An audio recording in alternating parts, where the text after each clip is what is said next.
Papa Dudut. Magandang araw po sa inyo at sa mga tulad kong avid listener ng Barangay Love Stories. Tawagin niyo na lamang po ako sa pangalang Krista. 36 years old at residente ng Marikina City. Kasama ko sa bahay ang Mr. kong si Alfred at ang dalawa naming chikiting.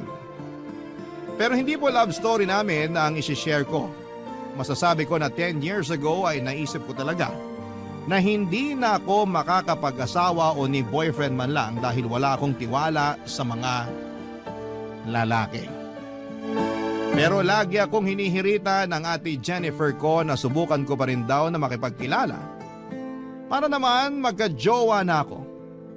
Hindi naman sa hindi ako ligawin ng mga lalaki, sa katunayan ay nagka-boyfriend na rin naman ako noong college. Kaso 2 years lamang kami dahil pinagpalit niya ako sa pinsan ko na mas maganda at sexy daw sa akin. Hindi naman ako pangit, may pagka-chubby lang pero hindi rin ako nag-effort makipag-agawan. Dahil para sa akin ay hindi ko deserve na magmakaawa sa taong winalang hiya ako. Kahit na hindi ako perpekto ay mataas ang respeto at pagpapahalaga ko sa aking sarili. Pero nasaktan pa rin naman ako noon at naladala ko yon kahit na ilang taon na ang nakakalipas. Simula noon ay ekis na talaga sa akin ang mga lalaking gustong manligaw. Mas nag-focus na lamang ako sa trabaho ng mga panahong yon at kinalimutan ko na ang pakikipag-love life, Papa Dudut.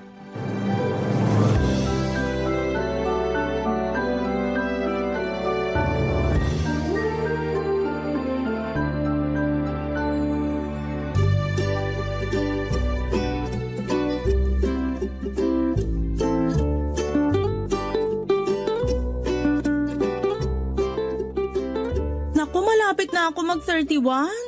Ibig sabihin sa susunod na taon, lagpas na ako sa kalendaryo. Bakit? Anong meron? Kasi hanggang ngayon, wala pa rin akong asawa. May paligsahan ba? Siyempre wala. Wala naman pala eh. Kumalma ka lang ate. Paano ako kakalma magta-31 na nga ako. Tapos wala pa rin akong asawa hanggang ngayon. Hindi naman requirement na mag-asawa ka na kung 31 ka na. Ay, hindi mo kasi naiintindihan, sis. Sige nga, ipaintindi mo sa akin. Ganito kasi yon. Paramihan sa mga kaedad ko, nagsisipag-asawa na. Meron nga may 2 o 3 anak na eh. Eh ako, ni boyfriend wala. Kaka-break mo lang, 'di ba? Yun nga, pero meron na uli akong kinakausap. Talaga? Oo. Ibang klase. Ikaw yung babaeng hindi nababakante. Sa bagay, masyado ka ring ligawin pero sana naman yung magiging boyfriend mo hindi na loko-loko katulad nung ex mo, pati nung nakarang ex mo. Sana nga. Kalma ka lang kasi. Kung marami sa mga kaedad mo yung may asawa at mga anak, meron pa rin naman yung mga katulad naming single and happy. O, ikaw pala. Anong ako? Don't tell me plano mo nang di mag-asawa niyan ha. Hoy, ipapaalala ko lang sa'yo na 26 years old ka na. College ka pa nung huling may pinakilala sa akin. Ang tagal na nun. Wala ka pa rin bang bagong natitipuhan? Wala kasi, focus ako sa trabaho ko. Hindi ka naman napapasaya ng trabaho mo. Napapasaya ako ng sweldo ko. Pero ano na, wala ka bang balak mag-boyfriend man lang? Baka nakakalimutan mo, di ka na bumabata. Hindi naman ako nape-pressure, ikaw lang ate. Kahit na, pag umabot ka sa edad kong to, maiintindihan mo yung pakiramdam na para kang nakikipaghilahan ng panahon sa kalendaryo. Kaya nga habang maaga pa lang, subukan mo na uli magjowa. Malay mo, for keeps na pala this time. Tinatamad kasi ako. Tinatamad? O takot ka lang uli masaktan? Kasama na yun. Marami akong what ifs eh. What if lokohin ulit ako katulad nung ginawa sa akin ng ex ko? What if tama ka? Paano kung masaktan ulit ako? Ayoko na ulit maranasan yun. Tapos na ako sa sawi era ko. Matanong nga kita, gusto mo bang tumandang dalaga? Ate naman eh. Tigilan mo ako sa kagaganyan mo. Kung ako sa'yo, lalabas ako tuwing Biyernes ng gabi, sasama ako sa mga katrabaho kong gumimik. Alam mo namang hindi ako mahilig mag-bar. Subukan mo lang kahit minsan. Malay mo may makilala kang type mo. Kung ayaw mo naman, mag-install ka na lang ng dating app. Uso naman yun. Alam mo kung anong gusto kong gawin? Ano? Matulog. Sleep deprived kaya ako, ate. Aga-aga ng pasok ko tapos minsan late na ako nakakauwi dahil sa heavy traffic. Ang boring mo naman, girl. Whatever you say. Dapat kasi gayahin mo ko. 2 buwan lang kung mag-move on. FYI, nakapag-move on na ako. Ay nako, bahala ka. Basta, sinabihan kita. Papadudot masasabi kong may point naman si ate sa mga sinabi niya sa akin. Wala namang masama kung subukan kong makipagkilala ulit dahil matagal na rin namang nangyari yung panloloko sa akin ng ex-boyfriend ko. In fact, hiwalay na sila ng pinsan naming yon. Ewan. Baka karma na nila yon sa ginawa nila sa akin pero wala na akong pakialam sa kanila. Sinubukan pa ngang makipagbalikan ng ex ko sa akin pero nek-nek niya. Kaya lang kahit naka-move on na ako ng gusto ay atrasado pa rin ako. Dahil ang dami kong nababalitaang naghihiwalay na magjowa o mag-asawa lalo na sa opisinang pinagtatrabahuhan ko. At ang madalas na rason ay third party. At ang naglolo ko ay mga jowa o asawang lalaki. Kung bakit kasi hindi na lang sila makontento sa mga karelasyon nila. O kung ayaw na nila, bakit hindi nila hiwalayan ng maayos? Gusto pa talaga nila yung mga niloloko sila. Alam kong hindi naman lahat ng lalaki ay ganon pero majority ay oo. Kaya tanong ko rin to sa mga lalaki bakit ganon? Ano bang meron? Exciting ba ang magloko? Magkasama kami ni Ate Jennifer sa apartment na nirerentahan namin at katulad ko ay single pa rin siya ng mga panahon na yon. Pero bago siya naging single ay nanggaling siya sa 2 breakup sa loob lamang ng 6 months. May naging boyfriend siya ng 1 buwan, nagloko kaya naghiwalay sila. Nag-move on siya for 2 months. May naging boyfriend ulit siya at nagloko na naman tapos nag-move on ulit siya for 2 months. Tapos may ka-talking stage na. Kung meron sigurong medalya para sa paramihan ng mga nagiging jowa ay pwede ko nang sabitan si Ate Jennifer. Sa bagay maganda kasi siya, sexy at makinis ang kanyang balat. Lapitin ang mga kalalakihan kasi walang taste, pumili yung kapatid ko. Madali kasi siyang madala sa mga matatamis na salita kaya hindi na niya kinikilala ng mabuti yung lalaki. Katwiran niya, malapit na siyang lumagpas sa kalendaryo kaya kailangan na niyang makapag-asawa. Sa kabila ng lahat ay mahal ko ang ate ko dahil siya na lamang ang pamilyang meron ako. Maaga kasi kaming naulila sa mga magulang nung sabay namatay sa aksidente ang parents namin. Tumira kami sa bahay ng tiyahin namin sa mother side sa Montalban, Rizal. Pero hindi rin naging maayos ang pakikitungo nila sa amin. Kaya nag-decide si Ate Jennifer na huminto na lamang sa pag-aaral para magtrabaho. Nang nakaipon siya ay bumukod siya ng tirahan at kinuha niya ako. Bali nagrenta kami ng apartment sa Pasig habang nag-aaral ako. Malaki po ang utang na loob ko kay ate at masasabi kong mahal namin ang isa't isa. Kaya nga hindi rin ako nagkukulang sa pagpapaalala sa kanya na kilatisin ang mga lalaking manliligaw niya para maiwasang masaktan siya at lokohin.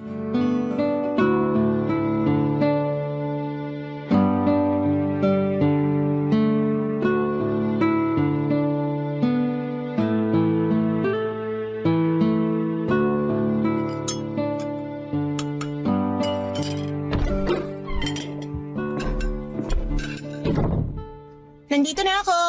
Oh, ang bilis mo naman, mahal. Sino ka? Ikaw, sino ka? Kapal na mukha mo. Para sabihin ko sa'yo, nakatira ako rito. Ikaw, sino ka? Nasaan Ako si... Ito. Uy, teka, bitawan mo yung hawak mong baseball bat. Naghahain lang ako, wag mo ako saktan. Masasaktan ka talaga sa akin kasi bigla-bigla ka nalang pumapasok dito sa pamamahay namin ng ate ko. Ate mo si Jennifer? Oo. May ginawa ka bang masama sa kanya? Sabihin mo, anong ginawa mo sa kanya? Wala akong ginagawang masama sa kanya. Hey! Hala, Krista! Ibaba mo nga yung hawak mo! Santisimang babae to! Ate! Oh my gosh, buhay ka, ate! Ha? Ano ba kasing akala mo? Akala ko may ginawang masama sa'yo yung lalaki na yan eh. Hindi ako masamang tao. nga sa apartment namin at nakikialam ng mga gamit namin. Teka, isa-isa lang ang tanong. Mahina ang kalaban. Kumalma nga muna tayo, okay? Upo muna tayo. Ayokong kumalma at ayokong umupo hanggat di ko nalalaman kung sino yung lalaki na yan, ate. Hindi mo kailangang sumigaw, naririnig kita. Sino ba kasi yan? Ikaw ba nagpapasok dyan? Oo, pasensya ka na kasi hindi ko agad nasabi sa'yo na may bisita ako. Siya si Resty, boyfriend ko. Boyfriend mo? Oo, pumunta siya rito kasi sabi ko ipapakilala ko na siya sa'yo. Ayan o, nag-effort pa nga siyang magluto kaso naubusan tayo ng soft drink sa ref. Kaya lumabas muna ako para bumili. Di ko naman alam kamuntik mo na siyang paluin ng baseball bat dyan. Eh sino ba naman kasi hindi matatakot? Eh hindi ko naman siya kilala. Sana kasi inabisuhan mo muna ako ng mas maaga na may bisita ka pala. Kaloka ka rin, ate. Sensya na, huwag ka na ma-high blood. Sige ka, baka sumakit batok mo. Ay nako. Pasensya ka na, Resty. Masyadong mainit tong kapatid ko. Sana di kanya natakot ha. Mabait naman yan. Nagulat lang talaga. Naku, wala yun. Cute nga sa mga babae yung ganun eh. Yung magugulatin. Anong sabi mo? Ang sabi ko, kumain na lang tayo. Baka lumamig tong hinaing ko, sayang naman. Baka kumunat, lalo na tong crispy pata. Bawal ka niyan, Krista. Baka lalo kang ma-high blood.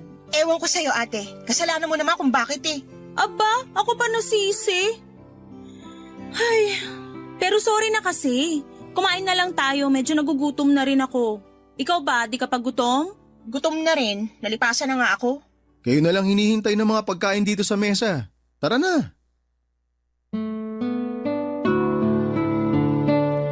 Papadudot, tandang-tanda ko pa kung gaano ako nainis kay ate ng mga panahong yon. Dahil hindi man lang niya ako inabisuhan na meron siyang bisita. Buti na lamang at hindi ko naihampas kay Resty yung baseball bat namin ni ate sa bahay na pang self-defense. Matapos nga ang komosyon at nang humupa na ang lahat ng emosyon ay nakikita ko naman na masaya si ate Jennifer sa newfound love life niya. Katulad na ulit siya noong dati na palaging nakangiti.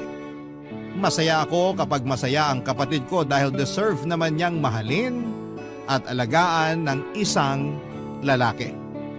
At kung nahanap na niya ang mga katangiang yon kay Resty ay ayos na rin yon sa akin. Kaya nga sinusuportahan ko na lamang siya sa relasyon nila hanggang sa may nalaman ako. Barangay Love Stories. Barangay Love Stories. Papadudod, sinabi sa akin ni ate Jennifer na hiwalay na raw si Resty sa misis niya. At nasa poder ng babae ang mga anak na sinusustentuhan na lamang niya. Pero dahil hindi pa annulled ang kasal nila ay lumalabas, nakabit ang kapatid ko. Kaya medyo tumaas ang kilay ko, papadudod. Pero tinikom ko na lamang ang bibig ko at hindi na nagsalita pa since tiwala ako sa sinabi ni ate na alam naman daw ng misis ni Resty na may karelasyon na siya. In fact, meron na ring jowa yung babae ng mga panahong yon. Lumipas pa ang ilang mga linggo at napansin kong dumalas ang pag-uwi ni Resty sa apartment namin. Bagay na nung unay wala namang kaso sa akin pero nang tumagal ay medyo nainis na ako. Ang siste, sa amin na siya umuuwi mula sa shop na pinagtatrabahuhan niya bilang aircon technician. At ang hindi ko lang gusto ay yung pakiramdam na nawawala na ako ng privacy sa sarili naming pamamahay. Dalawa lamang ang kwarto na nirerentahan namin. Sa akin yung isa pero maliit lang yon, kaya sa sala ako tumatambay kapag nasa apartment ako. Kaya lang dahil kasama na namin si Resty, madalas silang nasa sala ng ate ko para manood ng TV at mag-bonding. Ayoko namang makisali sa kanila kasi moment nila yon, kaya nagkukulong na lamang ako sa kwarto habang nagsiselfone hanggang sa makatulog. Pero aminado kong nami-miss ko na rin yung dati naming bonding ng ate ko, papadudod.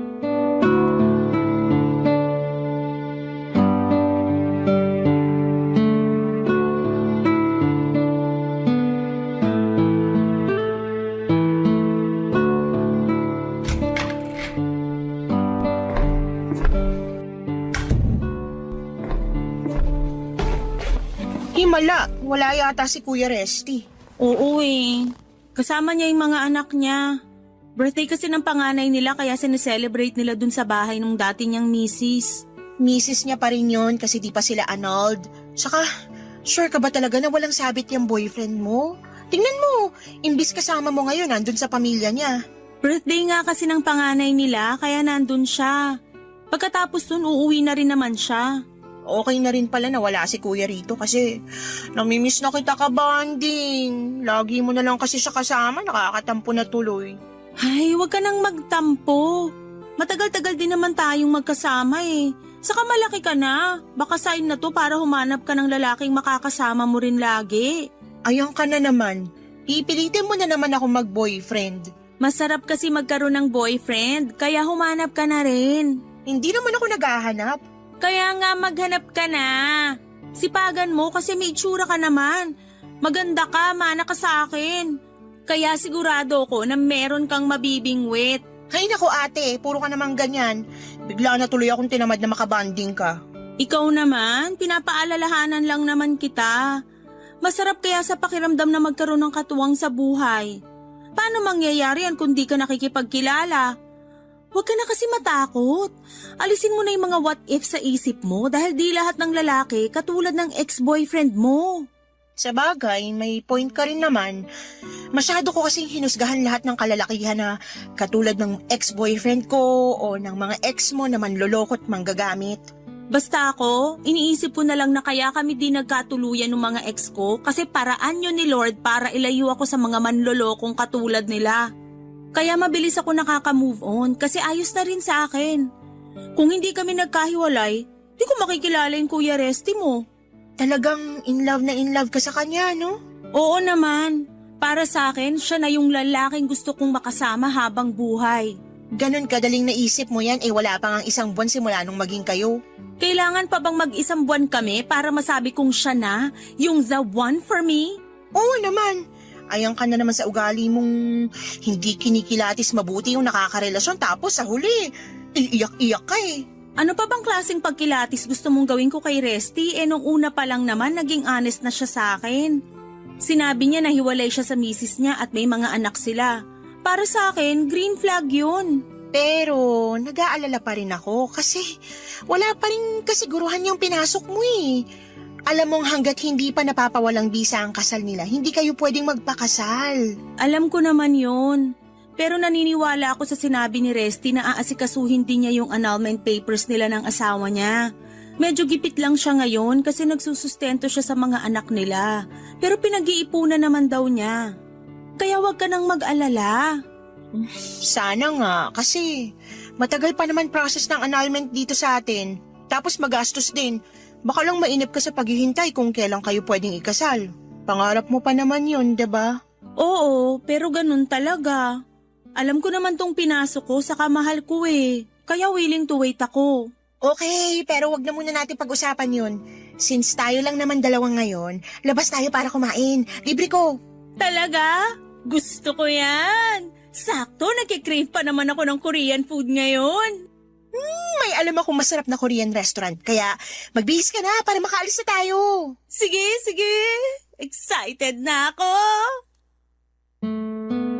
Papadudot kahit na sinabi sa akin ni ate na huwag na akong mag-alala. Na alam niya ang ginagawa at pinasok niya nang sagutin niya si Resty bilang kapatid ay hindi pa rin nawala yung pag-aalala ko na baka walang patunguhan ang paghihintay niya. Hindi naman sa pinangungunahan ko ang mangyayari pero ang labo kasi talaga nakasal pa rin si Resty sa asawa niya. Sabihin niyo na akong praning pero naisip ko na paano kung bigla na lamang pagdiskitahan ng asawa ni Resty ang ate ko. Ayoko mag-isip ng advance pero nakakatakot yon pag nagkataon. Kaya nga hindi na ako nagdalawang isip pa na sabihin yon kay ate Jennifer. Bagay na na-appreciate naman niya at pinagpasalamat sa akin. Pero sa huli pinaalalahanan ulit niya ako na huwag nang masyadong mag-alala. Dumaan pa mga araw at nagsimula na akong mabad trip sa madalas na pananatili ni Resty sa apartment namin. Lalo na hindi naman siya malinis na tao. Ang kalat niya sa mga gamit niya. Ultimo pinagkainan ay hindi niya mahugasan. Kapag nagluluto siya para lang sa kanila ng ate ko since inaasahan na nila na kumain na ako sa labas. Si ate rin ang naglalaban ng mga damit ni Resty. Sa isip ko ang kapal naman ang mukha ng lalaking yon. Parang nakahanap siya ng instant labandera. Madalas okupado nila ang sala kaya pakiramdam ko ang liit na lamang ng space ko sa apartment namin. Lugi ako kasi nag-aambag ako ng pambayad samantalang siya ay wala talagang inaabot ni 5 duling. Ang alam ko ay meron naman siyang nirerentahang apartment din kaya bakit sa bahay namin siya nakikipagsiksikan. Nababanas na ako pero sinolo ko na lamang dahil baka makapagsalita ako ng hindi maganda. Pero sinusubukan talaga ng kapalaran ang pasensya ko.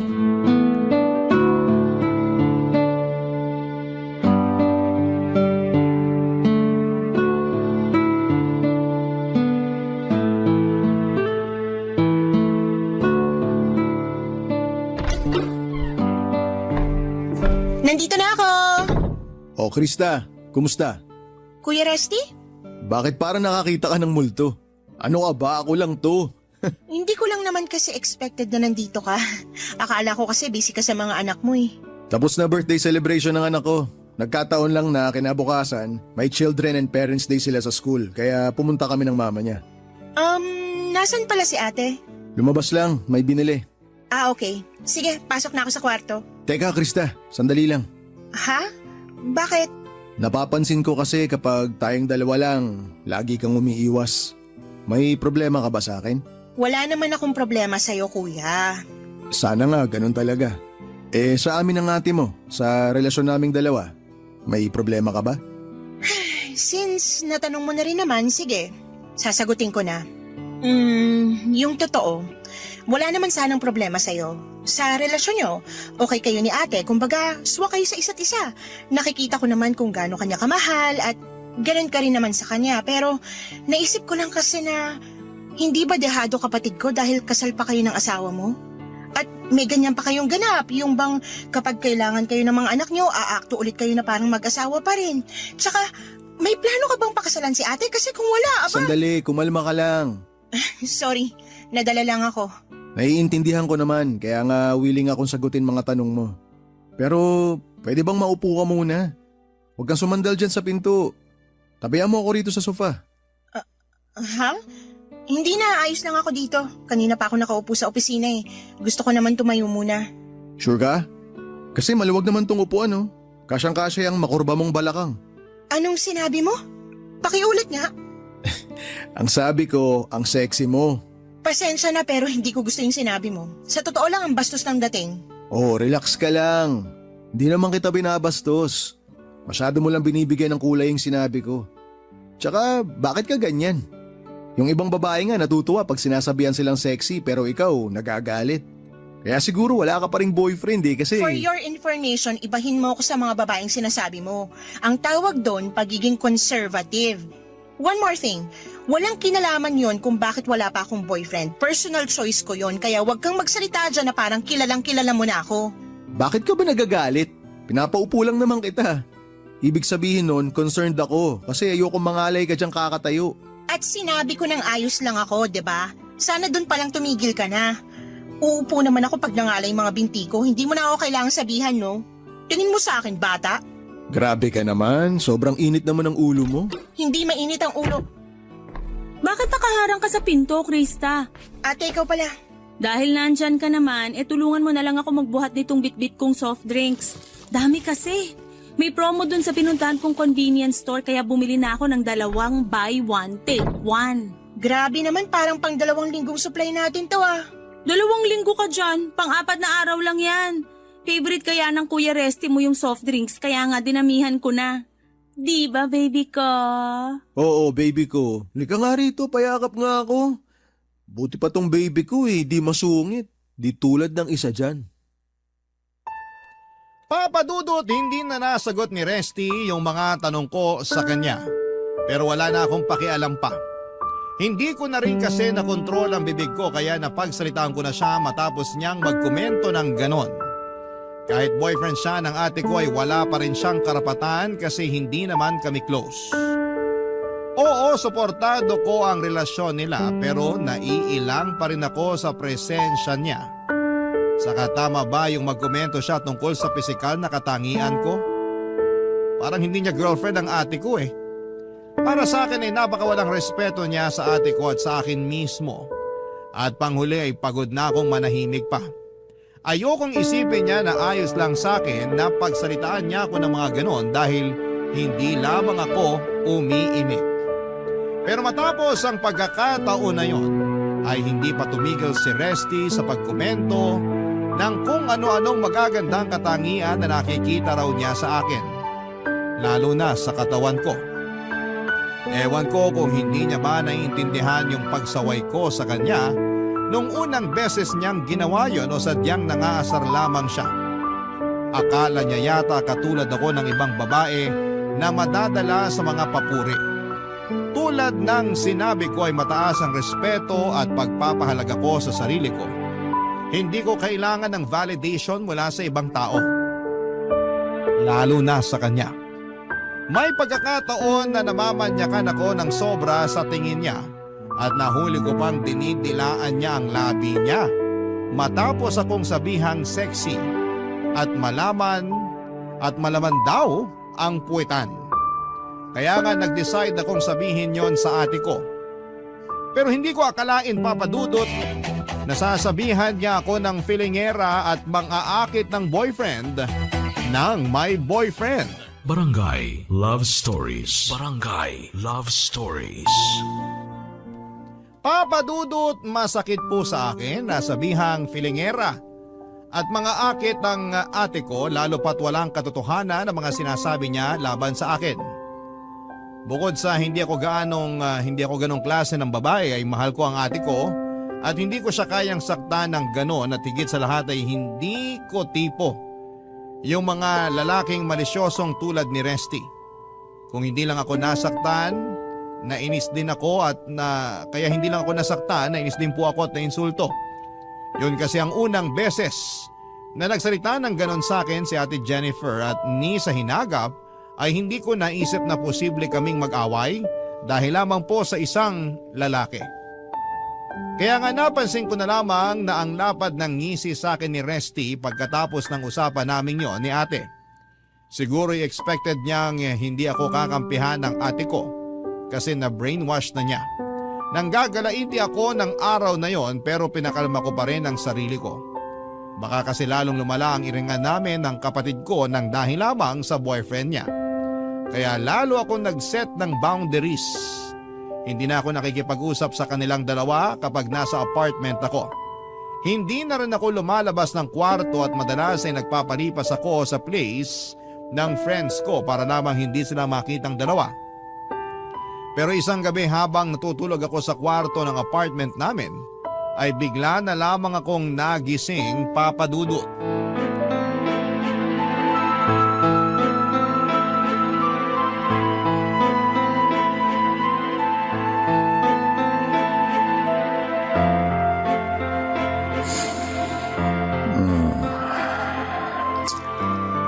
Kinis talaga. At ang bango pa. Lambot talaga ng hita mo, Krista. Ang sarap sigurong halik-halikan ito, no? Masubukan nga. Anong ginagawa mo? Wala pa, gagawin pa lang sana. Hahalikan ko sana tong hita mo eh. Kasi nanggigigil ako. Kaso, nagising ka eh. Lumayo ka nga sa akin! Bakit mo ako sinipa sa mukha? Ate Jennifer! Nagilong ko. Ate! Huwag ka nga maingay. Tinadyakan mo na nga ako sa mukha eh. Nakuha mo pa mag-iskandalo. Anong nangyayari rito? Bakit ka sumisigaw, Krista? Ha? Resty! Napano ka? Bakit dumudugo yung ilong mo? Paano hindi dudugo? Tinadyakan nito. Magaling mo kapatid yung ilong ko. Ano? Bakit mo ginawa yun sa Kuya Resty mo, Krista? Seryoso ba yan? Mas concerned ka pa sa nangyari sa demonyong yan? Pero di mo man lang ba itatanong kung bakit ko ginawa yun, ate? Ano ba kasing dahilan mo? Yung boyfriend mo kasi, ginapang ako! Ginapang? Anong ginapang? Anong ginawa mo sa kapatid ko, Resty? Resty? Wala akong ginagawa sa kanya. Siya nga itong may ginawa sa akin eh, oh. Tingnan mo. Nagdudugo ilong ko, oh. Punasan mo nga yung ilong mo, dali! Gamitin mo yung damit mo tapos tumingala ka para hindi na lalong tumulo. Ate, nahuli ko siya na nasa paanan ko. Hahalikan niya na sana yung mga hita ko kaso bigla ako nagising. Pero hindi ganyang klaseng tao si Resty. Anong hindi? Ginawa niya na nga sa akin. Huwag mo sabihin na mas kinakampihan mo pa yung boyfriend mo kaysa sa akin na kapatid mo, ate. Kitang-kita naman na bayolente ka. Ako yung nasaktan mo kaya tama lang nakampihan ako ni Jennifer. Huwag ka nang sumabad, manya ka. Akala mo ba hindi ko napapansin mga tinginan mo? Mga salitaan mo na ang lakas makabastos. Pinagsakasabi mo. Imahinasyon mo lang yon. Lasing ako kaya akala ko ikaw si Jennifer. Mali pala yung napasok kong kwarto. Oo ngayon matino na ako. Nawala kalasingan ko dahil sa tadyak mo. Oh, yun naman pala eh. Lasing lang Kuya Resty mo, hindi niya sinasadya yung nangyari. At talagang naniniwala ka sa lalaking yan, ate? Kasasabi ko lang na ang manyak niya tumingin at nakakabastos din magsalita. Ikaw naman kasi may kasalanan. Sana kinandado mo kwarto mo para hindi nagkamali ng pinasok si Resty. Saka tungkol naman dyan sa mga sinasabi mong manyak tumingin at bastos magsalita, tama ang kuya mo, imahinasyon mo lang yun.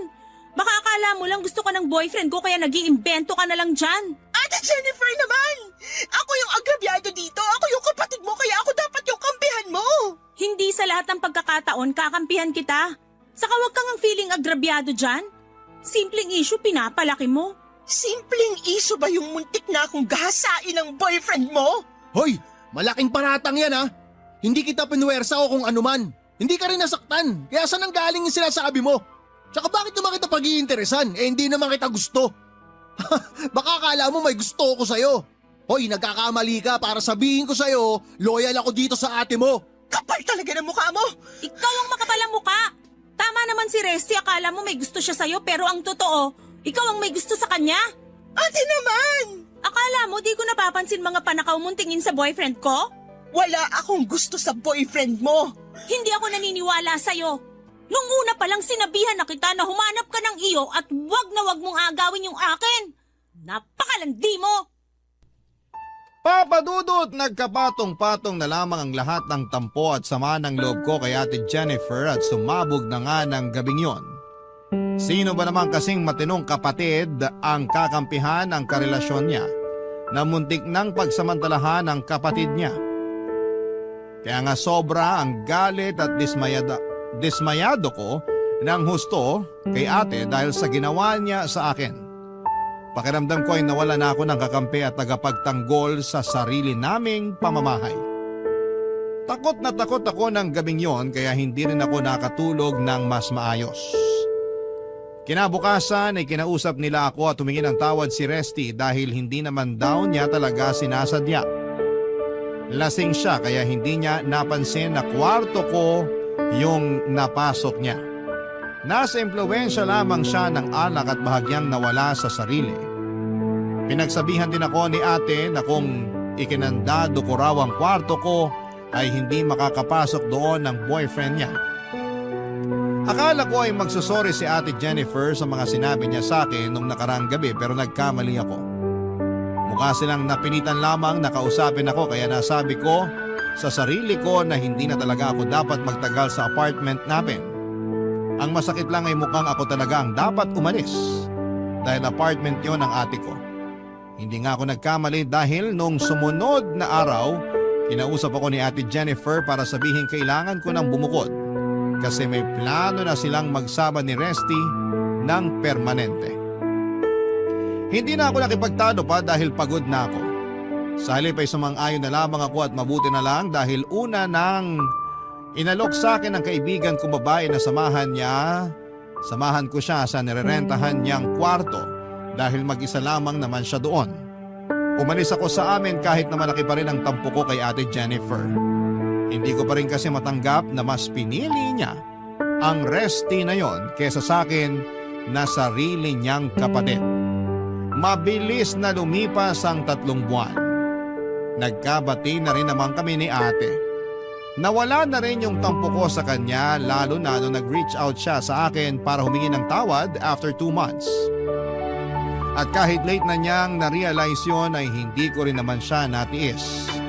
Sa katunayan ay binibisita ko pa rin si ate sa apartment namin pag wala ang kinakasama niya.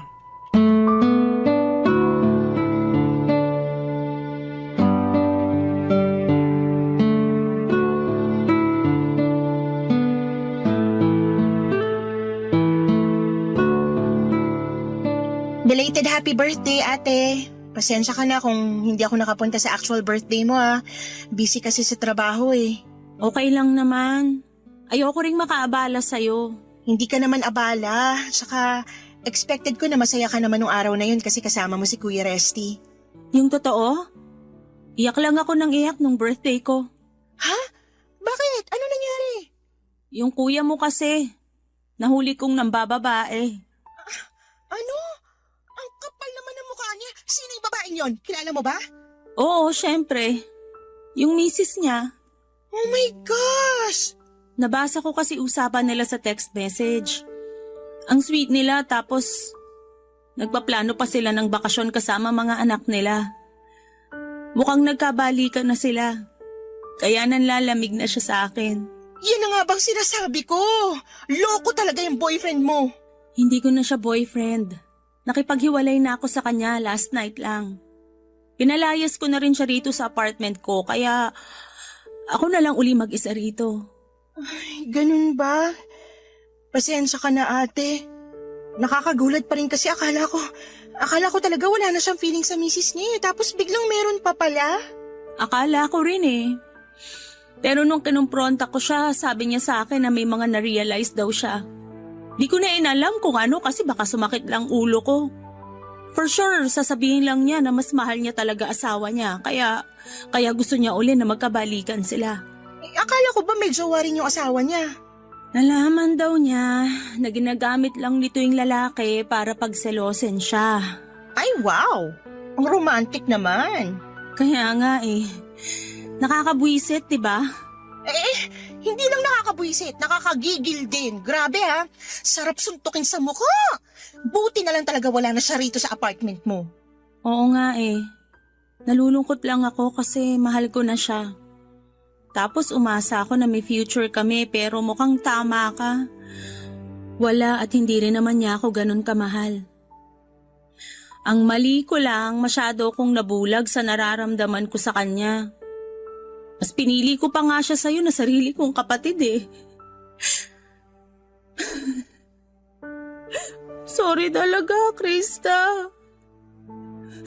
Sorry kasi di ako naniwala sa sinabi mo noon.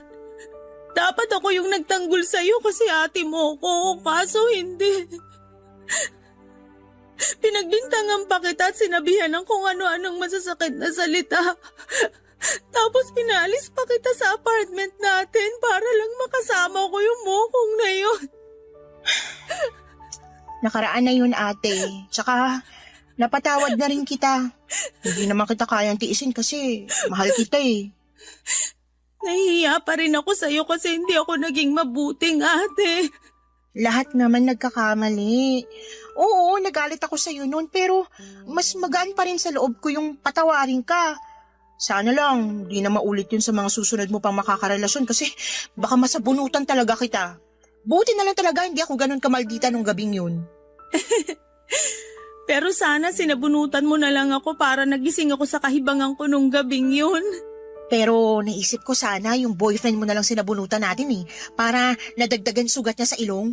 Hoy, bayolente ah! Siyempre! Oh, wag mong sabihin na pinagtatanggol mo pa rin yun. Hindi na no, kaya nga pinalayas ko na siya rito. Anong akala niya sa akin magmamakaawa sa kanya? Nek-nek niya. Yan ang gusto ko sa'yo, matapang ka talaga. Pero mas matapang ka. Narealize ko nga mga sinabi mo sa pagmamadali kong makapag-asawa. Kung ano tuloy ugali ng mga lalaking nagiging boyfriend ko.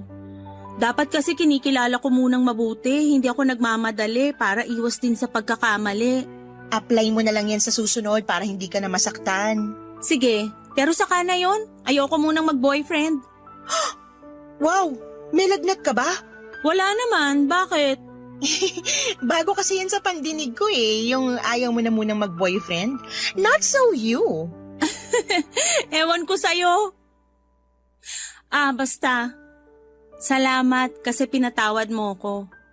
Salamat dahil nandyan ka. Walang anuman, basta tandaan mo nandito lang ako. Hindi lang tayo mag-ate, mag-best friend din tayo. Naiiyak tuloy ako. Hoy, huwag ka nga umiyak. Lumabas na lang tayo para kumain. I-celebrate na natin birthday mo dahil hindi mo deserve umiyak sa isang manloloko. Papadudot, lumabas kami ni Ate Jennifer para kumain sa paborito niyang restaurant kung saan kami nagkwentuhan, nagtawanan at nag-iyakan. Hinayaan ko lamang siyang ilabas ang lahat ng sama ng loob niya para naman wala na siyang daladala sa dibdib niya. Kahit naman kasi papaano'y minahal niya pa rin ang Resty na yon. Nung pauwi na kami, sinabi ni ate na malulungkot na naman siya. Sa pag-uwi niya kasi mag-isa lamang siya sa apartment. Kaya nga nag-decide akong sumama sa kanya. Bago matulog ay nanood kami ng pelikulang nakakaiyak hanggang sa antukin kaming magkapatid. Hindi nagtagal ay bumalik ako sa apartment namin ng ate ko. Masaya ako kasi kahit papaano ay nakakapag-move on na ang ate ko mula sa hiwalayan nila ni Resty. Nakatulong din ang pagkuha niya ng short-term course tungkol sa pag-housekeeping dahil pangarap daw niyang makapagtrabaho sa hotel. Nabakante kasi si ate isang buwan bago sila maghiwalay ni Resty matapos magsarado ang pinagtatrabahuhan niyang restaurant. Masaya naman ako dahil nakikita ko nag-i-enjoy siya sa ginagawa niya. Sa kasalukuyan, papadudot ay nasa Germany na ang ate Jennifer ko dahil nakakilala siya ng isang mabait na aliman na siyang napangasawa niya. Tapos doon sila nakatira ngayon pero lagi pa rin naman kaming nag-uusap ni ate sa video call. Masasabi ko na mas naging close kami ngayon kahit na milya-milya na ang layo namin sa isa't isa. Tapos ako naman ay nakapag-asawa na rin sa katauhan ni Alfred at nandito na kami ngayon sa Marikina. Last year ay nag-resign na ako sa pinagtatrabahuan kong opisina dahil inaasikaso ko ang plano naming negosyo ng mister ko habang hands-on sa mga anak namin. Kahit simple lang ang buhay namin, masasabi ko papadudot na masaya ang buhay namin. At yun ang lagi kong pinagpapasalamat sa Diyos. Hanggang dito na lamang po papadudot ang sulat ko at maraming salamat po. Sakaling mapili po ninyong i-area ang storya ng buhay namin ng ate ko. Sana'y kinapulutan po ito ng aral at inspirasyon ng mga kabarangay natin. God bless sa programa ninyong Barangay Love Stories, ang inyong kapuso at kabarangay forever, Krista. Dear Papa Dudut, una sa lahat ay hayaan niyo po muna akong batiin ng maligayang Kapaskuhan ang inyong mga tagapakinig. Ako nga pala si Sam, 47 years old at isang nursing assistant. Masasabi ko na naging mabait sa akin ang Panginoon noong kabataan ko dahil hindi niya ako binigyan ng mga mabibigat na problema. Lumaki ako na may kumpletong pamilya at komportableng buhay. Nabiyayaan ako ng mga tapat na kaibigan at nagkaroon ako ng maayos na edukasyon.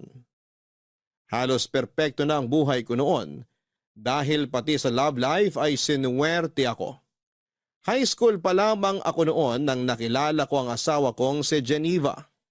Fourth year high school ako noon samantalang first year high school naman si Geneva noong nagkakilala kaming dalawa. Magkatabi lang noon ang advisory rooms namin sa isang building kaya naman halos araw-araw ko siyang nakikita dati. Unang araw pa lamang ng pasukan ay nahumaling na agad ako sa kanya. Maganda si Geneva, Papa Dudut. Prime and proper siyang tignan. Malinis mula ulo hanggang paa, laging maayos ang buhok nito at walang gusot ang uniform niya at araw-araw na makintab ang kanyang sapatos. Niligawan ko siya, sinagot naman niya ako at isa kami sa mga couple sa school na kilala dahil swak na swak daw kami para sa isa't isa. Para kasing kwento sa mga palabas ang kwento namin. Varsity player ako samantalang school achiever naman si Geneva. Tumagal ang relasyon naming dalawa at isa yon sa mga naging highlight ng high school life ko.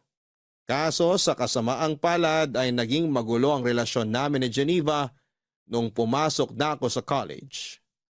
Mabilis na nag-mature ang perspective ko sa buhay samantalang nagpaiwan naman si Geneva. Nagbago ang standards ko dahil na rin sa bagong environment na pinasukan ko. Sa huli nag-decide kami dalawa na maghiwalay na lamang dahil sa magkaiba naming priority sa buhay. Pero hindi doon natapos ang love story namin, Papa Dudut. Fast forward after 15 years. Muli nagtagpo ang landas naming dalawa ni Geneva habang nakabakasyon ako sa Baguio.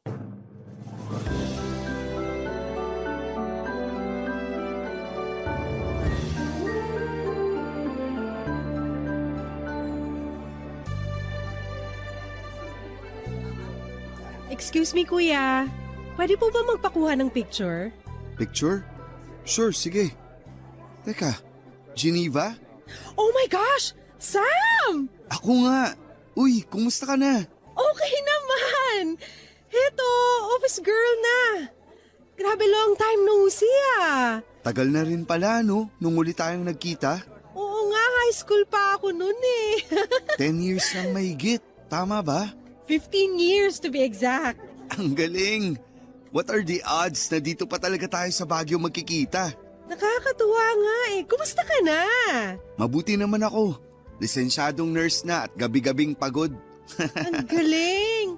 Saan ka nag-work ngayon? Sa public or private? Sa private ako, nursing assistant. I see. Sino naman kasama mo ngayon? Workmates, tsaka ilang kaibigan. Ikaw, mag-isa ka lang? Actually, kasama ko yung family ko nagbabakasyon. Kaso nasa Burnham Park sila ngayon eh. Gusto raw nilang mag-chill doon. Ako gusto ko mamasyal, kaya iniwan ko na lang sila. Nag-solo flight na lang ako kasi sayang yung oras. Marami kaya akong gustong pasyalan dito sa Baguio. Ilang araw ba kayong magsastay dito? 2 days lang. Last day na namin ngayon. Balik na kami sa Manila mamaya. I see. Kami naman, kararating lang namin. 3 days kami rito. Nice! Nakakit na ba kayo sa Benguet? Sa may strawberry farm? Hindi pa, pero plano namin pumunta dun mamaya. Punta kayo kasi in season ng strawberry ngayon. Pwede kayo mag-strawberry picking. Mas mura kaysa sa mga naka-display. Galing kami dun kahapon. Sige, sasabihan ko yung mga kasama ko mamaya. Nasaan pala sila? Bakit mag-isa ka lang ngayon dito? Nandun sila, bumibili ng souvenirs. Nagpaiwan na ako rito kasi ang ganda ng view. Oo nga eh, napaka-peaceful no? Tama, nakaka-relax. Ito yung maganda sa Baguio eh. Ang sarap sigurong manirahan dito. Maganda yung klima, tapos maganda yung environment, ang daming puno. Di ba nga, isa to sa mga lugar na gusto mong puntahan noon? Oo, tapos after 15 years bago ko natupad yun. Wait, ngayon ka palang nakapunta rito sa Baguio? Oo, first time ko lang. Kaya nga sinusulit ko na eh. Mag-extend ka na lang kung gusto mo. Sama ka sa amin. Wag na, uy! Nakakahiya. Tsaka hindi ko kilala yung mga kasama mo, baka ma-OP pa ako. Isa pa, may work na ako bukas. Sayang naman. Kung nalaman ko lang ng mas maaga na nandito ka pala, kanina pa dapat kita in-invite. Paano mo naman malalaman yun na ilang years na tayong walang contact simula nung maghiwalay tayo? Oo nga no, hindi tayo friends sa Facebook? Hindi! Naging busy na rin kasi tayo sa kanya-kanya nating buhay since then. Tsaka hindi pa uso Facebook noon. Tapos nung sumikat yung Facebook, nawala na yung connection natin. Pero maganda naman yung naging hiwalayan natin, di ba? I mean, pareho tayong nag-decide na di nag-workout yung relasyon natin. Kaya tayo naghiwalay. Oo, busy ka na masyado sa studies mo noon. Samantalang ako, bilang first time makaranas ng puppy love, kinulang sa atensyon. Sa huli, nag-decide tayong tapusin na lang yung relasyon natin kaysa pareho tayong mabaliw. Yeah, ganun na nga yung nangyari. Pero at least, in good terms pa rin tayo kahit papano. Hindi awkward surprisingly. Kaya nga eh, kumbaga, part na lang yun ng history natin. Totoo! So kung hindi ka busy, pa-picture naman ako. O sige, akin na. San ka ba? Dito banda, kunin mo yung view ha. Whole body ba? Ikaw nang bahala. May tiwala naman ako sa'yo. Basta click-click mo na lang tapos magpo-post na lang ako para marami akong pagpilian. Okay, sige. 1, 2, 3. Smile! Pagkatapos ng pagkikita namin yon ay hindi na nawala pa sa isipan ko si Geneva. Wala siyang pinagbago, prime and proper pa rin katulad nung una ko siyang nakita sa unang araw ng pasukan. Hindi ko alam kung bakit pero sa muling pagkikita namin ay parabang may nabuhay sa puso ko noong araw na yon. Pag-uwi sa hotel ay agad kong hinanap ang Facebook ni Geneva at doon ay inisto ko ang profile niya. Mangilan-ngilan lang ang pictures niya online. Karamihan ay puro mga shared posts tungkol sa libro, pusa at mga travel destination. Ang pag-i-stalk kong ginawa kay Geneva sa Facebook ay umabot hanggang sa magdamag dahil pati comments at ilang interactions nito ay binasa ko. At isang napansin ko, Papa Dudut. Mukhang hindi pa siya nagka-boyfriend simula noong nagkahiwalay kami. O baka hindi lang siya masyadong ma-post pagdating sa love life niya. Natuwa ako sa kalamang yon hanggang sa napaisip ako, Papa Dudut. What if magkaroon kami ng second chance? Habang iniisip yon ay aksidente akong nakapag-react sa isa sa mga picture nito from 5 years ago. Bigla akong nakaramdam ng hiya. Dahil kapag nag-notify yon kay Geneva ay malalaman niyang inisto ko ang account niya. Kaya bago pa man niya makita ang notification ay inunahan ko na siya. Dali-dali ko siyang inad at saka nag-send ako ng message sa kanya.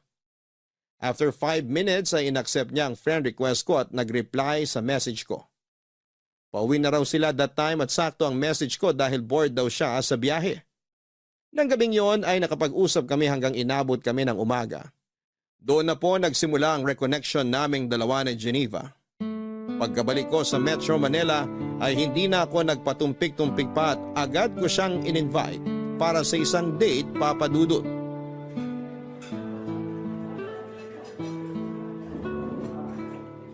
Heto, idagdag mo na sa bill. Wag na, ako na.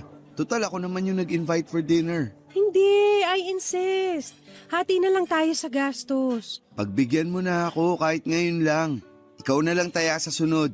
Okay, sige. Bahala ka. Maganda rin yung style mo, ha? Anong ibig mong sabihin? Ganyan ba style mo para makakuha ng second date? Hindi ah. Kung gusto ko ng second date, mag-i-invite ulit ako.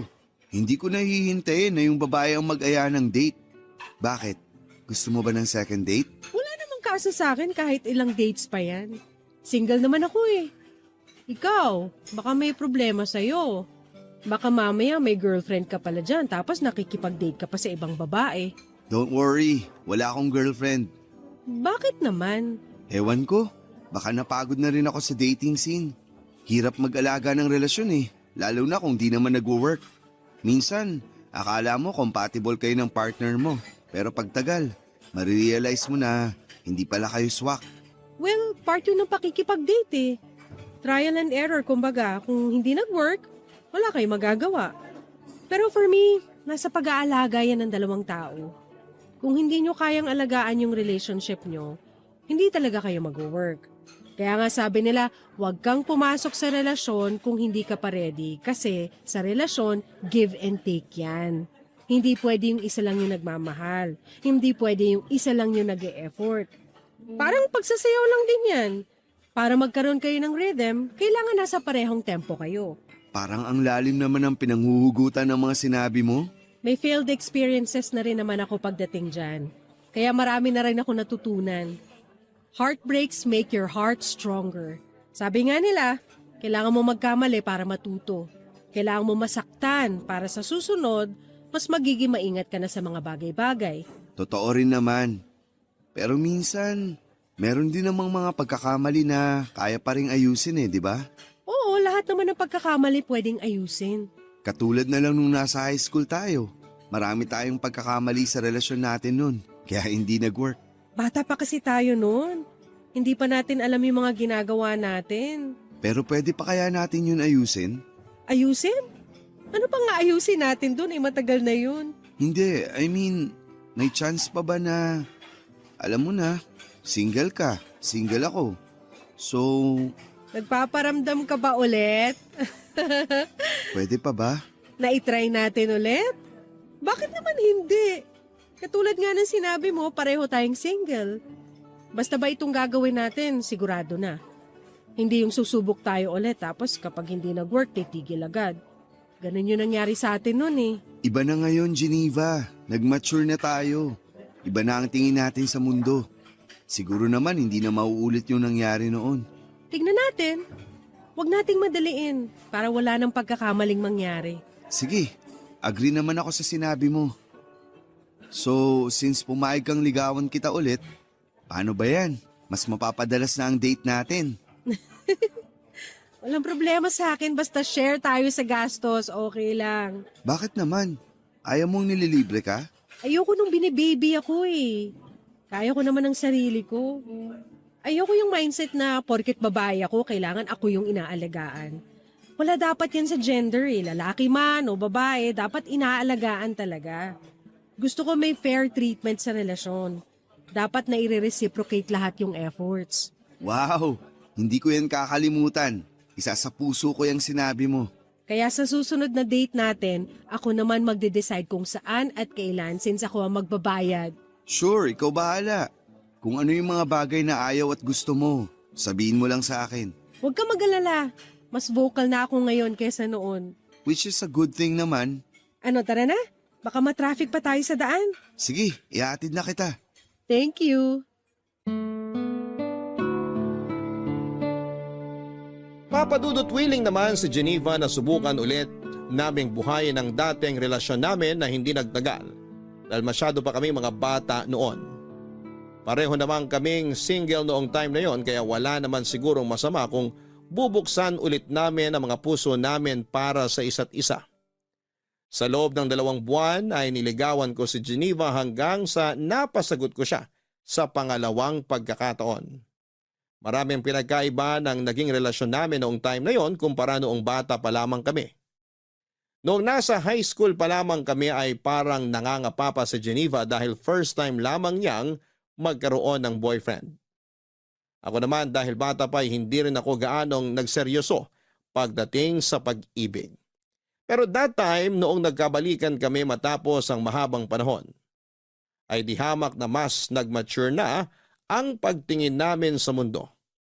Wala nang mga mababaw na misunderstanding at kapag nagkakaroon kami ng problema, ay mas malawak na ang pag-iisip at pangunawa naming dalawa. Papadudot si Geneva yung tipo ng tao na mabait sa mabait pero kayang-kaya rin niyang alagaan ng sarili niya. May sarili siyang prinsipyo at kaya niyang ipaglaban ang sarili niya nang hindi nang lalamang ng tao. Sobrang in love ako sa kanya noon kaya hindi ko tuloy maisip kung bakit nagawa ko siyang hiwalayan. Noong mga bata pa lamang kami. Sa mga sumunod na taon ay naging maayos ang relasyon naming dalawa. Nabalance namin ang personal life at buhay pag-ibig. Sabi nila hindi kayang pagsabayin ang mga tawang karir at love life pero sa kaso naming dalawa ni Geneva ay nakaya naming gawin yon. Nasa tao lang talaga ito kung nasa maayos ba na lugar ang priorities nila sa buhay. Sabi ni Geneva, alam namin ang lugar namin, estado ng relasyon at ang mga goal namin sa buhay kaya kami nagtagal. At sa pagsasama namin yon ay nagkaroon ng blessing noong nagdalang tao si Geneva, papadudot. Bago pa man ipanganak ni Geneva ang panganay namin ay naisipan naming magpakasal. Simpleng wedding lang ang naganap at tanging kamag-anak at close friends lang ang dumalo sa kasal. Naisip kasi namin papadudot na mas magandang maging praktikal na lamang. Ang importante naman sa kasal ay ang pag-iisang dibdib namin ni Geneva at hindi ang mga damit o kung anumang marangyang pagkakagastusan. Sa halip kasi na sa kasal ubusin ang ipon namin ay mas magandang gastusin na lamang namin ito para sa mga pangangailangan ng baby namin. Baby boy ang ipinagkaloob sa aming anak na pinangalanan naming Joseph. Bilang bagong magulang ay mahirap ang naging adjustment namin ni Geneva. Wala kaming kaideya-ideya kung papaano ba bumuhay ng isang bata dahil hindi pa naman namin ito naranasan. Nahirapan man ay mabilis din naman naming natutunan kung paano ang maging magulang kay Joseph. Sa tulong na rin ng mga kakilala at mga nababasa namin sa internet. Noong first time ngang magkasakit ni Joseph ay halos hindi kami nakatulog ni Geneva dahil buong magdamag namin siyang binabantayan. Mabuti na lamang at may kaalaman ako sa medisina. Kahit papaano ay kaya kong bigyan ng karampatang first aid ang anak namin kapag nagkakaroon ito ng sakit. Pero dumating ang araw kung saan ay nagkaroon ng mataas na lagnat si Joseph. Dahil hindi naman namin malaman kung ano ang nararamdaman nito, ay minabuti naming dalhin na lamang sa ospital ang anak namin para masuri siya ng doktor Papa Dudut. Ilang oras pa kaya bago natin malaman kung ano yung sakit ni Joseph? Maya-maya lang, meron na silang findings. Malalaman ba talaga nila kung anong problema kahit x-ray lang yung kinuha? Actually, for confirmation lang minsan yung x-ray. Katulad sa pneumonia, kapag na-check na ng doktor yung bata based sa symptoms, may initial findings na sila. Magdadagdag lang sila ng iba pang tests para ma-confirm kung tama yung diagnosis nila. Pneumonia kaya yung sakit ni Joseph? Yun din ang hinala ko eh. Pero paano naman mahahawa si Joseph ng sakit kung hindi naman natin siya inilalabas? Nasa bahay lang kami lagi eh. Yan din ang palaisipan sa akin eh. Pero, naaalala mo pa ba last week nung nagpunta tayo kina mama at papa? Nung bumisita tayo sa bahay niyo? Oo, masyadong naaliw yung mga kamag-anak ko dun. Pinagpasapasa nila si baby. Pwedeng dun siya nahawa ng virus o bakterya. Grabe. Ganun ba kadaling mahawa ang bata? Akala ko ba malakas ang immune system ng mga baby? Malakas ang immune system nila, pero hindi pa rin natin maiiwasang mahawaan siya ng ibang tao. 3 kasi yan eh. Kapag pneumonia ang pinag-uusapan, pwedeng dahil sa virus, sa bacteria o fungal infection. Alin doon ang pinakamalala? Madali lang gamutin ang pneumonia, lalo na kapag nasa early stage pa lang. Kung dahil yan sa virus, gamot lang ang katapat niyan. Sana bumalik na yung doktor. Kanina pa ako nag-aalala eh. Nasa ospital na tayo. Sila na ang bahala kay baby. Magtiwala ka na lang sa kanila. Alam nila ginagawa nila. Ganito pala maging magulang, nakaka-stress. Ngayon, gets na natin kung bakit napaka-overprotective sa atin ng mga magulang natin noon. Oo nga eh. Akala ko noon, OA lang sila. Pero ngayong ako na mismo yung nasa lugar nila, overthink talaga ng malala. Tama nga yung sinasabi nila na gagawin ng magulang ang lahat para sa kapakanan ng kanilang anak. Tsaka lang talaga mababago ang perspective mo kapag nagkaanak ka na mismo. Sa susunod, mas maging maingat na lang tayo pagdating kay Joseph. Huwag muna natin siyang iharap sa maraming tao. Lalo na ngayon, ang daming sakit na nagkalat dyan. Mahirap din namang sisihin yung mga kamag-anak mo kasi first time lang din naman nilang makita si Joseph nung nagpunta tayo dun. Oo, gets ko rin naman sila. Hindi ko naman sila sinisisi. Hindi ko lang din kasi inaasahan na mahahawaan siya ng sakit dun. Next time, alam na natin kung anong gagawin. Nangangapa pa tayo eh. Kaya hindi talaga maiiwasang magkaroon ng pagkakamali. Hirap talaga kapag may buhay nang nakaasa sa'yo. Nasanay na ako dyan. Marami ng buhay ang inaasa sa akin sa ospital eh. Siyempre, nurse ka. Pero iba pa rin kapag buhay na ng kadugo mo yung nakaasa sa'yo eh. Sa inyo, okay lang kahit ano mangyari kasi hindi nyo naman kakilala yung mga inaalagaan yung pasyente. Hindi ganun yun. Hindi porket hindi namin kamag-anak yung mga pasyente namin, hindi na kami apektado. Apektado pa rin kami kasi syempre, tao pa rin yun eh. Tao rin kami. At kapag nagkakaroon kami ng pasyenteng hindi nakakasurvive, mabigat din yun sa dibdib. Pero proud ako sa profession mo. Kayo yung isa sa pinaka-importanting tao sa mundo ngayon dahil kumbaga kayo yung nagbibigay ng second chance sa mga tao lalo na kung life and death situation yung pinag-uusapan. Kaya nga ako pumasok sa medical field dahil dyan eh. Ano kayang update? Mako-confine kaya si Joseph? Tanungin mo na kaya, total kakilala mo naman yung doktor niya. Sige. Ikaw na muna magbantay kay Joseph. Makikibalita lang ako sa labas. Okay, sige.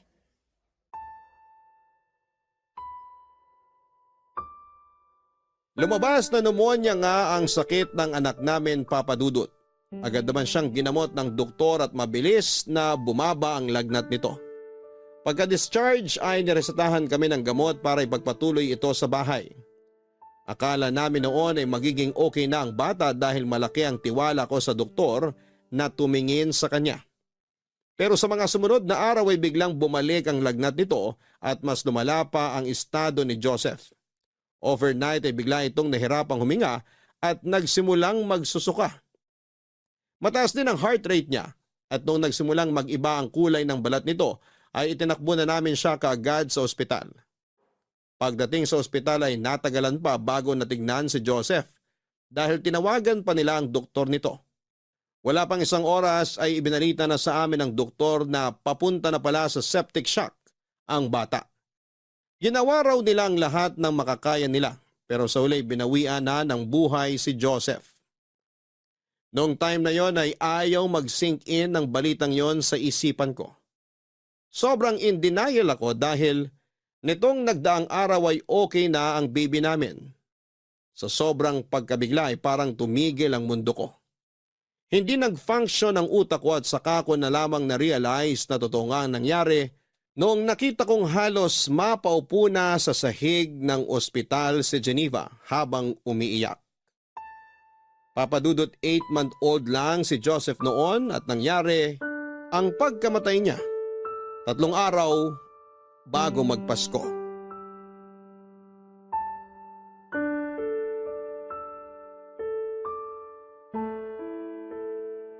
Geneva, okay ka lang? Hindi. Hindi ako okay, Sam. Bukas na ang libing ng anak natin, paano ako magiging okay? Ayaw mo bang magpahinga na muna?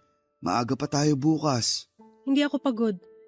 Buong araw lang naman ako nakaupo rito sa tabi ng kabaong ni Joseph eh. Bakit ko kailangan magpahinga? Baka lang gusto mong magpalit muna tayo ng pwesto. Ako muna magbabantay dyan.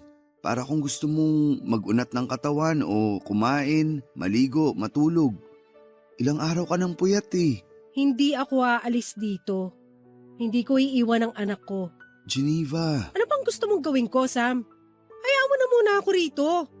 Gusto ko pa makasamang anak ko, bakit ba? Concerned lang naman ako sa kalusugan mo eh. Ayoko magkasakit ka. Mas maganda nga yun eh, para mamatay na rin ako. Geneva naman. Ginawa ko naman lahat eh. Naging maingat naman akong ina. Naging maalaga naman ako. Hindi naman ako nagpabaya eh. Oo, alam ko. Naging mabuti kang nanay kay Joseph. Alam ko yun kasi nakita ko mismo kung papaano mo inalagaan ang anak natin. Pero bakit? Bakit wala na siya? Bakit nakahiga na siya sa kabao ngayon? Dapat sinunod ko na lang yung kutob ko. Dapat itinakbo ko na agad siya sa ospital na bumalik yung lagnat niya. Wala kang kasalanan sa nangyari. Hindi mo naman alam eh. Yun nga yung point, Sam. Dahil sa kabobohan ko, namatay ang anak ko. Hindi mo kasalanan yung nangyari, Geneva. Huwag mong sisihin sarili mo. Kung may dapat mang sisihin, ako yun. Ako yung nurse. Inaral ko yung mga bagay na yan. Tapos, ako yung walang nagawa. Ang hirap lang tanggapin. Alam ko, pero kailangan nating maging matatag. Hayaan mo muna ako magluksa. Hayaan mo muna ako maging mahina dahil sa ngayon wala pa ako sa lugar para maging matapang. Hindi ko patanggap. Hindi ko patanggap na wala ng anak natin. Hindi naman bawal maging mahina eh. Pero hindi rin maganda na pinapabayaan mo yung sarili mo dahil sa nangyari. Geneva, ayoko makita ka nagkakaganito. Magluksa tayo pero alagaan din dapat natin mga sarili natin. Kaya mo bang gawin yun? Susubukan ko. Anong gusto mong kainin? Sabihin mo sa akin, ipagluluto kita. Kahit ano. Hindi gumagana ang isip ko ngayon. Ipagluluto kita ng pagkain pero kailangan mong ubusin yung lulutuin ko, okay? Maiwan muna kita. Magluluto lang ako. Sam, Ano yun? pwede bang humingi ng pabor? Anong pabor yun? Pwede bang i-extend muna natin yung buron ni Joseph? Hindi ba pwedeng makasama muna natin siya kahit hanggang sa bagong taon lang? Pero sabi nila mama, bawal daw yun eh. Hindi raw magandang salubungin ng bagong taon na may patay. Wala akong pakialam sa pamahiin na yan. Gusto ko pa makasama si Joseph ng mas mahabang panahon. Titingnan ko kung anong pwedeng gawin. Nakaschedule na rin kasi lahat eh. Please? Susubukan kong kontakin yung simbahan Pati na rin tong chapel. Baka sakaling mapakiusapan ko sila. Salamat. Kakausapin ko sila. At kapag na-extend yung burol, mangako ka sa akin na matutulog at kakain ka on time, okay? Pangako. Okay, sige. Susubukan ko pero hindi ko maipapangako na mapagbibigyan tayo. Lalo na't busy na rin ang mga tao ngayon. Subukan mo lang, please. Huwag kang mag-alala. Gagawin ko ang lahat. Antayin mo ako rito. Dadalang kita ng pagkain mo.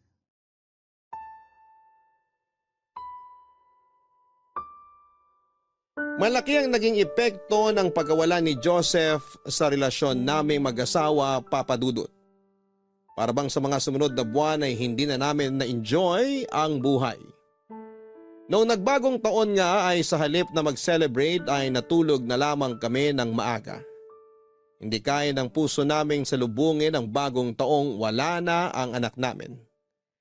Pakiramdam kasi namin ay parang wala kaming karapatang magsaya dahil napabayaan namin si Joseph.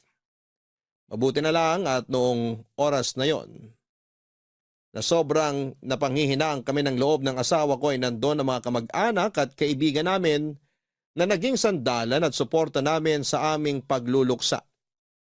Sa mga sumunod na taon ay parang lagi nang may puwang sa buhay namin na hindi mapunan-punan.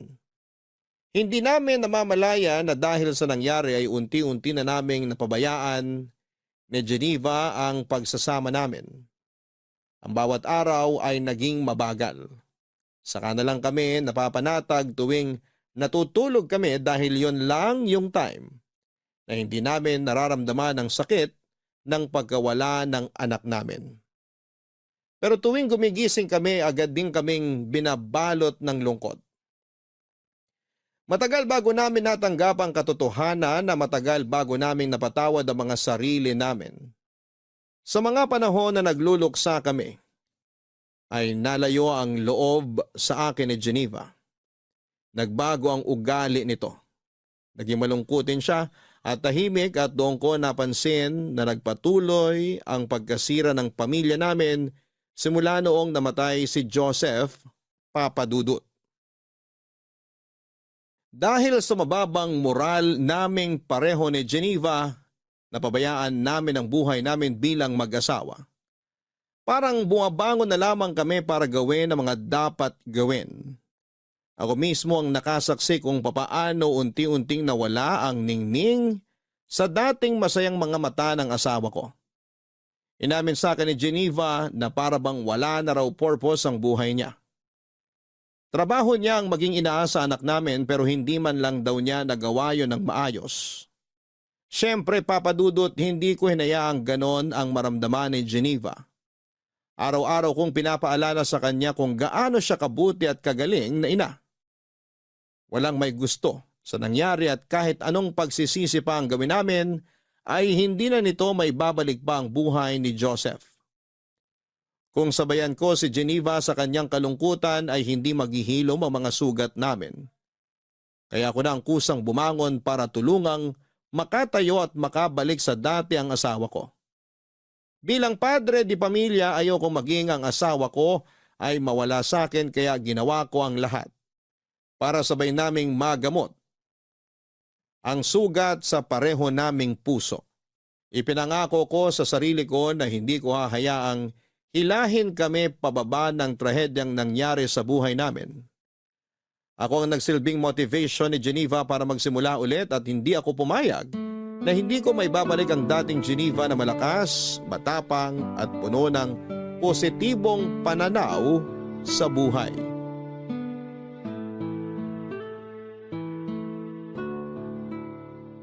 What if lumabas kaya tayo this weekend? Tagal na tayong di namamasyal eh. Marami akong trabaho dito sa bahay eh. Magliligpit pa ako ng gamit. E di sa susunod na weekend, kung kailan hindi ka busy, sabihin mo lang sa akin para makapagpaalam ako sa trabaho. Wag na. Wala pa ako sa mood magsaya ngayon. Tulungan na lang kita. Ano ba yung mga ginagawa mo? Nagliligpit ng ano? Basta. Tapos na akong kumain, maiwan na kita rito ah. Maliligo pa ako. Sandali, tapos ka na? Hindi man lang nabawasan yung pagkain sa pinggan mo ah. Hindi ako masyadong gutom. Wala akong gana. Kahapon yan din ang sinabi mo. Wala nang nutrients na nakukuha yung katawan mo. Kaya lagi kang walang gana sa ibang bagay. Sam, alam natin ang dahilan kung bakit wala akong gana sa buhay ngayon. Alam ko, pero hanggang kailan mo gagawin to? Hanggang kailan mo planong parusahan yung sarili mo dahil sa nangyari? Hanggat kailan ko gusto. May problema ba ron? Oo, marami. Hindi maganda tong ginagawa mo sa sarili mo. Sabi mo magluksa ako hanggat kailan ko gusto. Hanggang ngayon nagluluksa pa rin ako sa pagkamatay ni Joseph. Ngayon bawal bang gawin yon? Hindi naman yun ang ibig kong sabihin. Ilang buwan na yung lumipas. Kahit sana naman may makita akong improvement. Huwag mo akong pangunahan sa mga nararamdaman ko kasi hindi mo alam kung ano yung araw-araw na tumatakbo sa isipan ko. Nawalan din ako, Geneva. Masakit din para sa akin yung nangyari. Oo, anak mo siya. Nakasama mo siya ng 8 buwan, pero ako mas mahaba ang pinagsamahan namin ni Joseph dahil dinala ko siya ng 9 na buwan bago natin siya nakasama. Magkaiba tayo ng nararamdaman, Sam. So ano to? Kompetensya na kung sino yung mas matagal na kasama ng bata? Ikaw naman na nagsimula eh. Hindi porket tanggap mo na wala na si Joseph, ibig sabihin nun ay matatanggap ko na rin yung nangyari. May kanya-kanya tayong proseso ng pagluluksa at magluluksa ako hanggat kailan ko gusto. Hanggat nabubuhay ako, hindi ko matatanggap na wala na ang anak ko. Ay, sorry. Hindi kita pinipilit na tanggapin ang nangyari. Hindi rin totoo na nakamove on na ako mula sa pagkawala ni Joseph. Ako rin naman, may mga panahon na nagsisisi ako, nangihinayang. Siguro nga, totoo na mas masakit para sa iyo yung nangyari dahil mas mahaba yung naging pagsasama niyong mag-ina. Literal na ikaw ang bumuo sa kanya eh. Gusto kong maghili ang puso mo at kung hindi ka pa ready, okay lang. Katulad nga ng sinabi ko noon, walang mali sa pagiging mahina. Walang mali sa pagiging malungkot pansamantala. Pero hindi pwedeng manatili ka na lang na mahina at malungkot dahil hindi ka makakaahon sa kinaroroonan mo kung habang buhay mong dadali ng sakit. Nasasaktan ako tuwing nakikita kitang nagkakaganito. Araw-araw, ipinapanalangin ko na sana bumalik na tayo sa dati kasi namimiss ko na yung asawa ko. Pasensya ka na. Hindi ko naman ginusto na ganito yung maramdaman ko eh. Sobrang sakit lang talaga para sa akin. Sorry, alam ko pati ikaw nasaktan din sa nangyari. Sorry kung bigla na lang ako nag-shutdown. Susubukan ko. Susubukan ko, Sam. Salamat. Gusto ko na ulit makita yung babaeng matapang at independent na nakilala ko. Gusto ko nang bumalik yung dating Geneva. Hindi man ngayon pero sana makita ko na ulit siya. Salamat sa pag-intindi. Maiwan na kita. Matutulog ka na ba pagkatapos mong maligo? Oo, sana. Pagod na tong katawan ko. O sige, magpahinga ka na. Pero bukas, pwede mo ba akong samahan? Saan? Sa simbahan. Matagal ka nang di nagpupunta sa simbahan. Samahan mo ako bukas. Okay, sige. Sasamahan kita.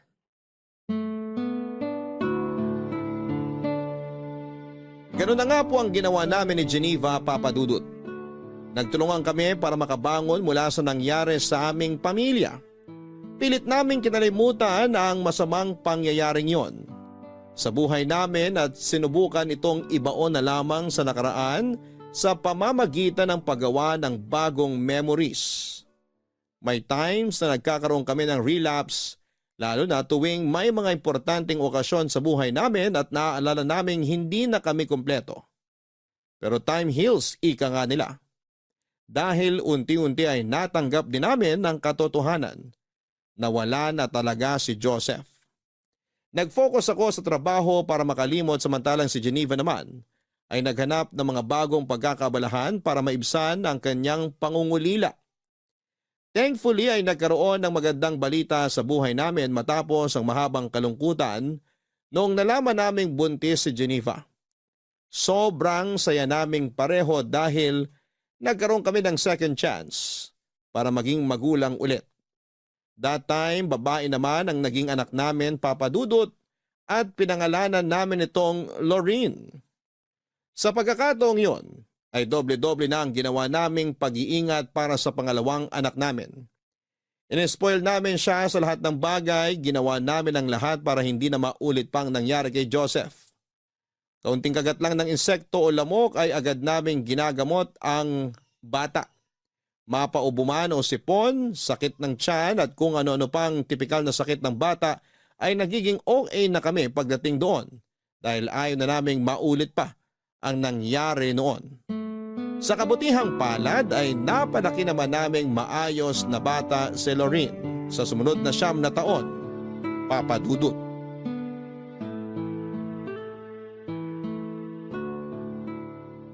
Salamat po. Keep the change na lang po. Oh, ayun na yung favorite mong puto bumbong. Salamat, Daddy! Isa lang po binili nyo?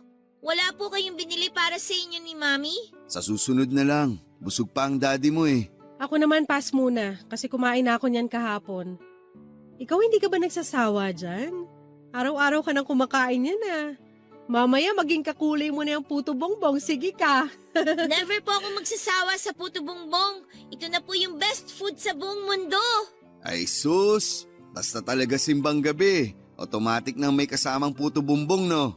Kaya nga mas maaga pa tong nagigising kaysa sa atin eh. Puto bongbong lang yata habol mo kaya ka nagsisimbang gabi. Hindi po. Siyempre, nagpupunta po ako sa church para mag-pray kay Jesus. Ano namang pinipray mo? Na ano po, sana po maging healthy kayong dalawa ni Mami. Ah, ang sweet naman ng baby ko. Alam mo ba na kapag nakompleto mo raw ang simbang gabi, magagrant yung wish mo ngayong Pasko? Talaga po? Oo. Kaya po siguro hindi natupad yung hiling ko last year kasi hindi natin nakumpleto yung simbang gabi. Teka, hindi ba natin nakumpleto yung last year? Hindi yata. Hindi ko na rin maalala eh. Hindi po natin nakumpleto. Nakasulat po yun sa diary ko, kaya alam ko po yun. Last year po kasi, may work po sa hospital si Daddy. Tapos, puyat ka rin po, Mami. Kaya po hindi tayo nakapunta. Tanda mo pa talaga yun? Opo, kaya please po, kumpletuhin natin tong simbang gabi ngayon para naman po makahiling po ako sa Pasko. Ano bang hiling mo sa Pasko? Secret po, baka po hindi magkatotoo eh. Sabihin mo na. Promise ko, kukompletuhin natin ngayon ang simbang gabi para magkatotoo yung wish mo. O sige na nga, sasabihin ko na nga po. Ang hiling ko po ngayong Christmas, sana po magkaroon na ako ng baby brother. Gusto mo pa magkaroon ng kapatid?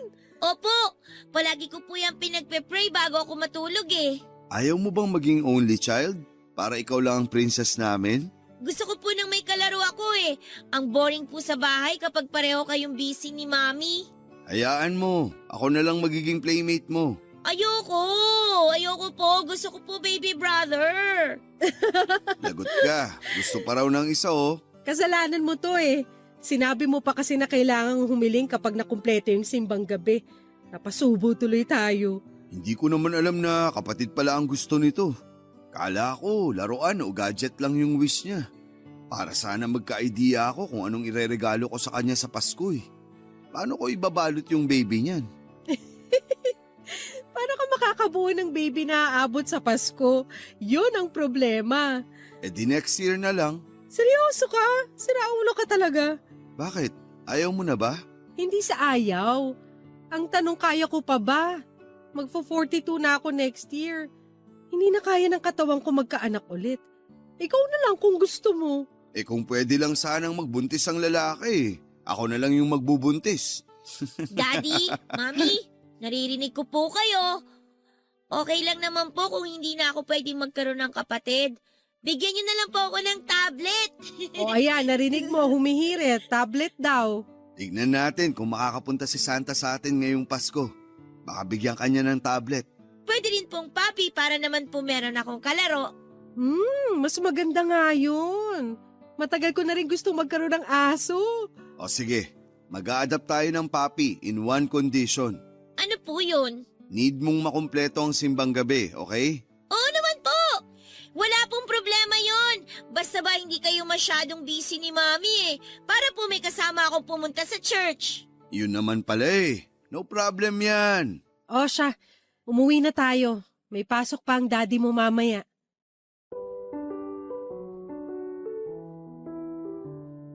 Simula pagkabata, Pasko na ang pinaka-paborito kong holiday sa buong taon. Yun kasi yung panahon kung kailan overwhelming ang saya na nararamdaman ng buong pamilya namin. Pakiramdam namin ay napaka-positibo ng lahat. Puno ng energy at lahat ng tao'y masaya at nagdiriwang. Taon-taon ay sinisiguro kong nagkakaroon ako ng time na makasama ang pamilya ko lalo na tuwing Noche Buena. Naging bonding time na namin bilang pamilya ang paghahanda ng pagkain at pagkakaroon ng family bonding habang nag-aantay na sumapit ang 12:00. Minsan nagmo-movie marathon kami. May pagkakataon naman na naglalaro kami ng board games. Every year ay sinisiguro naming mas enjoy ang bawat Pasko kesa sa nakaraang taon. Pagsapit ng Noche Buena, salo-salo kaming kumakain sa mga masasarap na handa at tuwing nangyayari yon, isang bakanting upuan ang inilalaan namin sa hapagkainan para sa anak naming si Joseph. Wala na siya sa buhay namin pero gusto namin ni Geneva na tuwing Pasko ay may espesyal na lugar ang panganay namin sa aming pamilya. Sa ganong pagkakataon ay nararamdaman namin na mas buo kami bilang pamilya. Gusto naming ipakita na kailanman ay hinding-hindi mawawala sa puso namin si Joseph. Pero papadudot ang hindi ko inaasahan noong taong yon. Sa halip na isang bakanting upuan lang ang kailangan kong ihanda sa pagsapit ng Pasko, ay 2 upuan pala ang mababakante sa mismong araw ng Noche Buena. Katatapos lang ng simbang gabi noon, tuwang-tuwa si Lorraine dahil sa wakas ay makakapag-wish na siya dahil nakumpleto na niya ang pagsisimba simula noong nagsimula ang simbang gabi. Dala ang paborito ni Lorraine na puto bumbong ay pauwi na kami noon at nagdesisyon na kung ano ang mga pelikula na papanoorin namin buong araw habang naghihintay para sa Noche Buena. Nakahanda na rin ang grocery list ni Geneva dahil marami siyang planong lutuin noong araw na yon. Sobrang saya ko noon dahil kompleto ang pamilya ko. Wala kaming problema, wala kaming inaalala. Ang mga regalo namin para sa isa't isa ay nakabalot na at naghihintay na sa bahay. Nakaredy na rin ang mga pailaw na sisindihan namin pagsapit ng hating gabi. Habang binabagtas namin ang daan pauwi at nakikinig sa mga classic na Christmas songs, ay isang pick-up ang biglang bumangga sa sasakyan namin. Napuruhan ang likod ng sasakyan kung saan ay nakaupo si Lorraine. Pagkaramdam ko sa impact ng banggaan ay biglang lumubog ang puso ko. Agad na pumasok sa isipan ko ang anak ko. Natakot ako para sa kanya at biglang nanumbalik ang bigat ng puso ko 9 years ago nung nabalitaan kong patay na si Joseph. Ayokong mangyari ulit yon, papadudot, pero yon ang nasa isip ko habang nagpapaikot-ikot ang sasakyan namin. Kahit nahihilo ay agad akong lumabas ng sasakyan para i-check ang anak ko. Duguan nito at wala nang malay. Agad ako nagsagawa ng first aid samantalang tumawag na noon ng tulong si Geneva.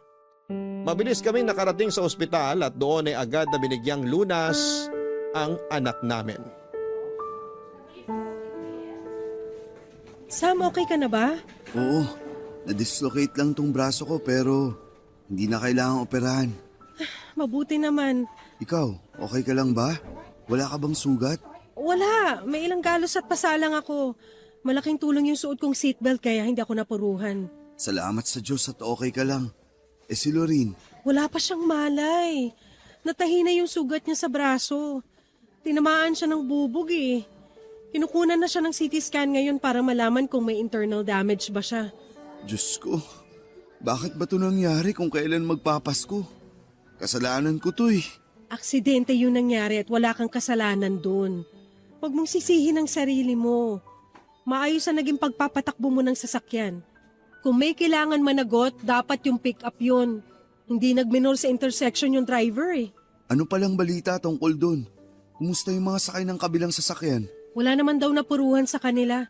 Nakausap ko yung driver. Nandito rin sila sa ospital ngayon. Maya-maya may pupuntang pulis dito para mag-imbestiga. Gusto ko silang makausap. Nasaan sila? Sam, wag na. Pasko ngayon. Malala na tong nangyari sa atin kaya hayaan mo na lang muna sila. Paano ngayaan?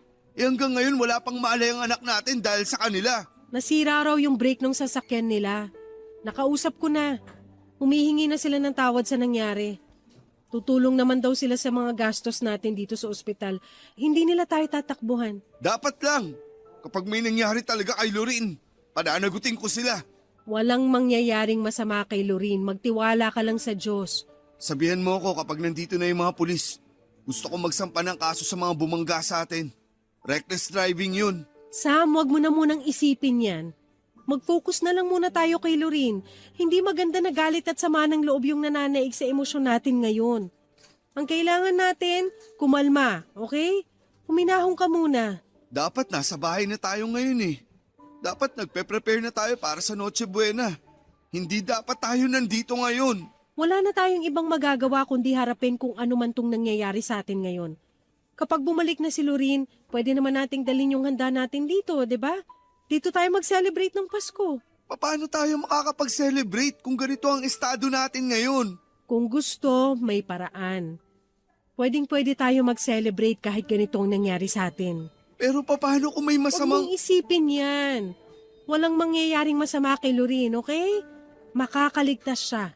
Hindi ko kakayanin, Geneva. Kapag mawalan na naman tayo ng anak. Huwag naman sana. Hindi na tayo mawawalan. Hindi ako papayag na mangyari ulit yon. Natuto na tayo sa nangyari dati, di ba? Gawin natin ang lahat para maligtas si Lorin. Magtiwala tayo sa mga gumagamot sa kanya at manalig tayo sa Diyos. Tsaka malaki raw yung naitulong ng first aid na ginawa mo sa kanya kanina eh. Napahinto mo agad yung pagdurugo ng sugat niya eh, kaya hindi siya gaanong nawalan ng dugo. Mabuti naman kung ganun. Natawagan mo na ba sina Mama at Papa? Alam na ba nila yung nangyari? Oo, na-update ko na sila. On the way na raw sila. Nagpadala ko ng damit para makapagbihis tayo. Sabihan mo silang mag-ingat. Oo, papaalalahanan ko ulit sila mamaya.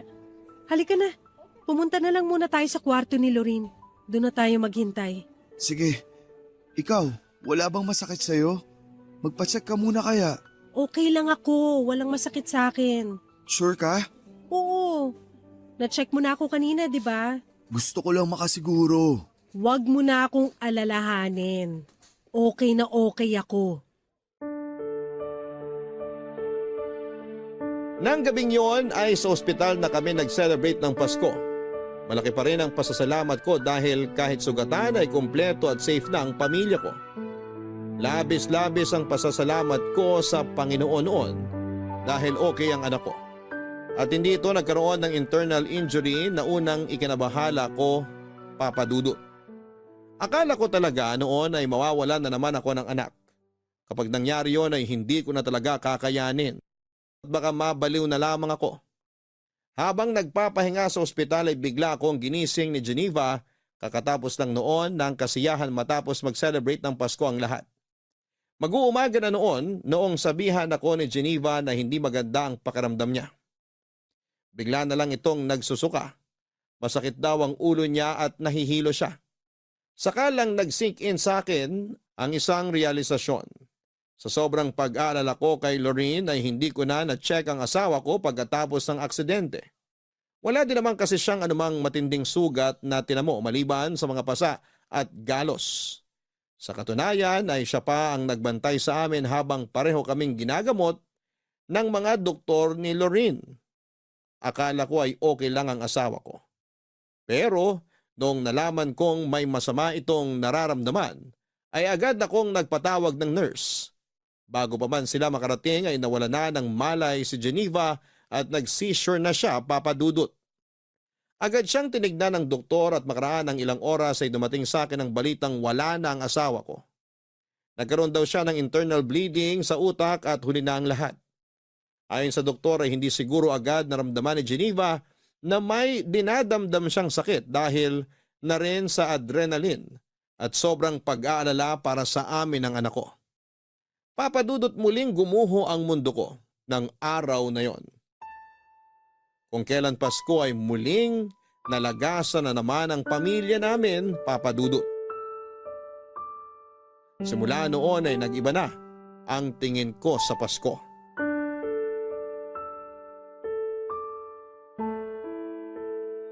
Daddy, sisindihan ko na ba yung kandila para kina Mami at Kuya Joseph? Okay, sindihan mo na. Pe-prepare ko lang tong Bake Mac.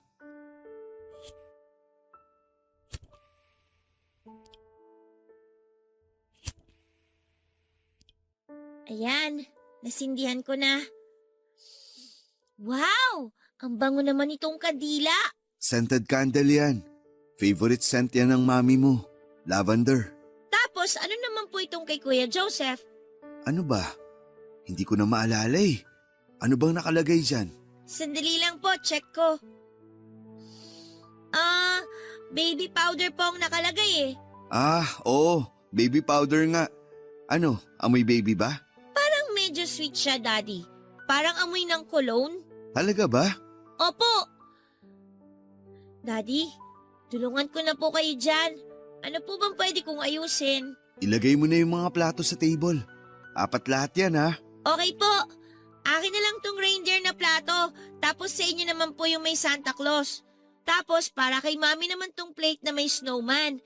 At kay Kuya Joseph naman yung may design ng Christmas tree. Yung upuan nila Mami at Joseph, naayos mo na ba? Hindi pa po, pero isusunod ko na po, Daddy. Ayan, complete na. O heto, ready na rin yung pagkain natin. Maupo ka na. Sige po. Ang konti lang ng food natin ngayon, Daddy, no? Tayo lang naman ang kakain eh. Ano, kain na tayo para makanood tayo ng fireworks mamaya. Sige po. Pray muna tayo bago kumain. Sige po, Daddy. In the name of the Father, and of the Son, and of the Holy Spirit.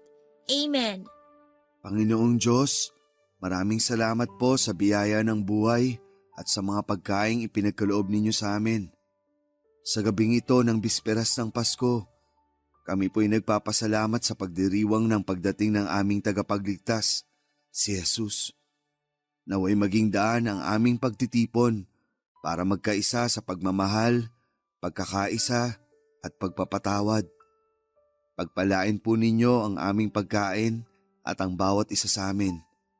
Sa pagkakataong ito, inaalala rin po namin ang mga mahal naming pumanaw, lalo na po sa araw na to, sa anibersaryo ng pagpanaw ni Geneva at Joseph. Kami po'y nagdarasal para sa kanilang mga kaluluwa. Naway maramdaman nila ang iyong kapayapaan at pag-ibig sa kabilang buhay. Gabayan po ninyo kami sa patuloy na pag-alala at paggalang sa kanilang mga alaala. Lord, sana po maging happy ang Christmas ni na Mami at Kuya Joseph dyan sa langit. Nag-prepare po kami ng space para po sa kanila dito. Ang hiling ko po ngayong Pasko, sana po maging masaya na ulit si Daddy katulad ng dati. In Jesus' name we pray. Amen. Amen. Bakit naman yun ang winish mo para sa akin? Hindi ba ako happy? Parang hindi po kasi kayo happy eh. Happy naman ako kasi nandyan ka. Medyo malungkot lang kasi hindi tayo kompleto. Pero masaya ako ngayon. Daddy, miss niyo na po ba si Mami? Oo naman. Miss na miss ko na ang mami mo. Sobra. Miss ko na yung taon-taon na panonood natin ng mga Christmas movie. Miss ko na yung mga luto niya. Miss ko na siyang yakapin. Ako rin po, miss ko na rin po si Mami. Ipag-pray na lang natin siya palagi na sana happy na siya sa heaven kasama ang Kuya Joseph mo. Sa tingin mo po ba, Daddy, nakiselebrate din kaya sila ng Christmas sa heaven? Oo naman. Sigurado akong magkasama sina Mami at Joseph doon ngayon. Nasa isang table din sila katulad ng ginagawa natin. Tapos may 2 upuan din sila doon para sa atin katulad dito. Na may 2 upuan din sila na naka-ready. Tapos sabay po tayo nagsiselebrate at kumakain? Oo, parang gano'n na nga. Hindi man tayo magkakasama, pero parang kasama na rin natin silang nagse-celebrate.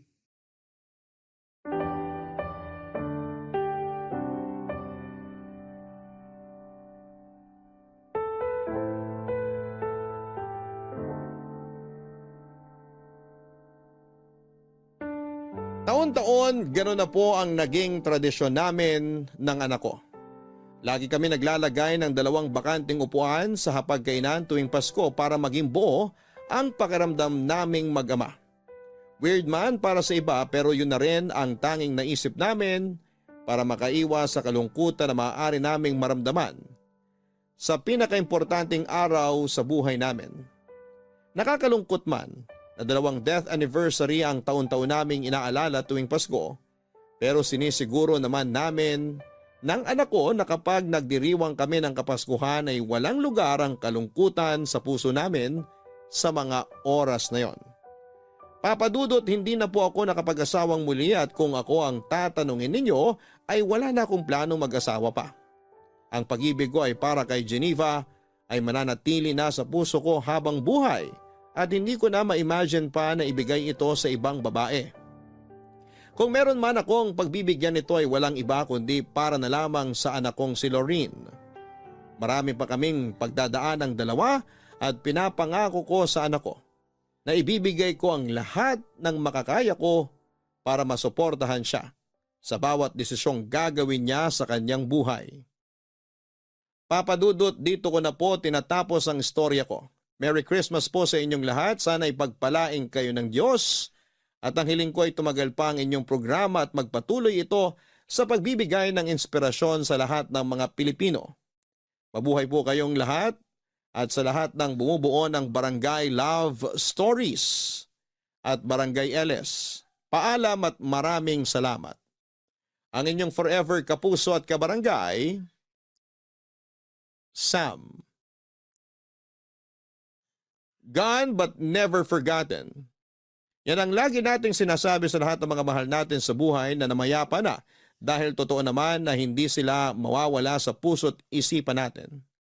Mananatili sila sa ating buhay magpakailanman. Sa ating mga kabarangay na nakikinig ngayong araw,